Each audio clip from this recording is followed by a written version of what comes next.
Hey, welcome back to part two. Good to see you came back. Okay, let's finish up this last example.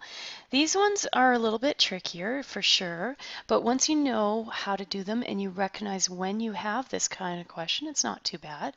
Okay, so given cos A, yada yada, cos B equals 5 or 13. So let me first point out what most students make a mistake on. Well, not most, some, okay? They interpret this as being A is equal to 3/5, and then they go cos of 3/5 plus 5/13, okay? Not the way to go. Please don't do that, okay?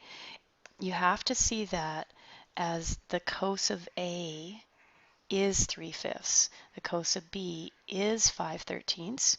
Okay, and then they give you that A is between 0 and pi over 2. And what that's telling you really is that we are in the first quadrant. So 0 is here, pi over 2 is here.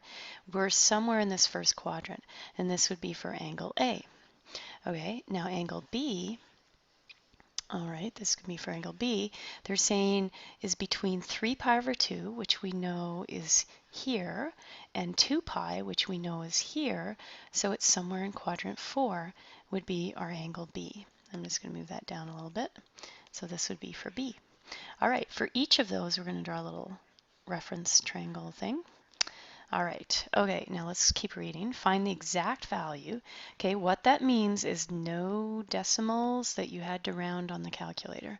Okay, it usually means unit circle, special triangles kind of deal. Okay, or special triangles. Okay, so cos A plus B. All right, when you see this, you should go, hey, that's a formula from our formula sheet. So cos of A plus B, we know to be from our formula sheet cos A, cos B minus sine A, sine B. All right, so what we're going to do is we are going to basically figure out this using the right-hand side of this identity, cos A. Hey, we have that, exactly. Now please don't write this. Okay, do you see why that's wrong? It's what I was talking about earlier. A does not equal 3/5.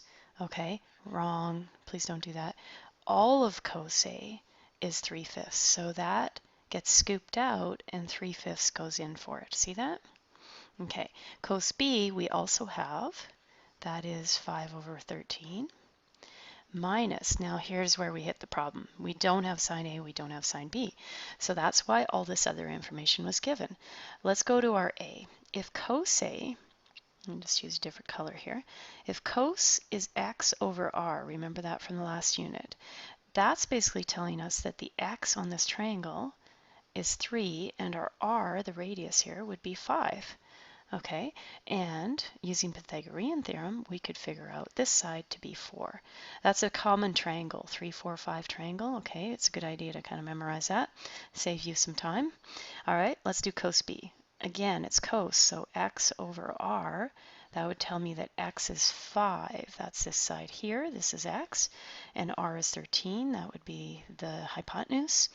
And again, using Pythagorean theorem, we could get this side, which is y, but I'm going to do this one for you. So Pythagorean theorem, hypotenuse squared equals the sum of the two sides squared. And this would be 169. That would be 25. We'll subtract it to the other side, and we'll get 144. And then we're going to square root both sides. Now, you know when you square root, there's two possible answers. You could have the positive answer of 12 or the negative answer of negative 12. Now, think about where you are here. We went right and then down to get this point. So that would mean our y value would have to be negative 12. That's the trick on this question. So make sure when you go to write down what the side is, that you write down the proper sign depending on what quadrant you're in. All right, so let's go back to our equation.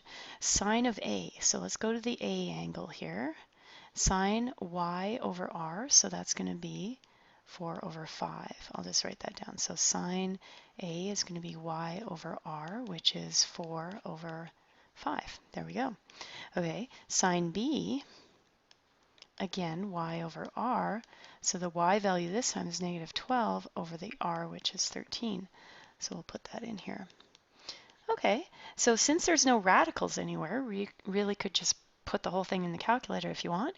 If you do it by hand, 3 times 5 is 15, over 5 times 13 is 65, minus, oh, actually that'll be plus because it's minus 4 times negative 12, so plus 48 over, again, 65. Add those together, you would get 63 over 65.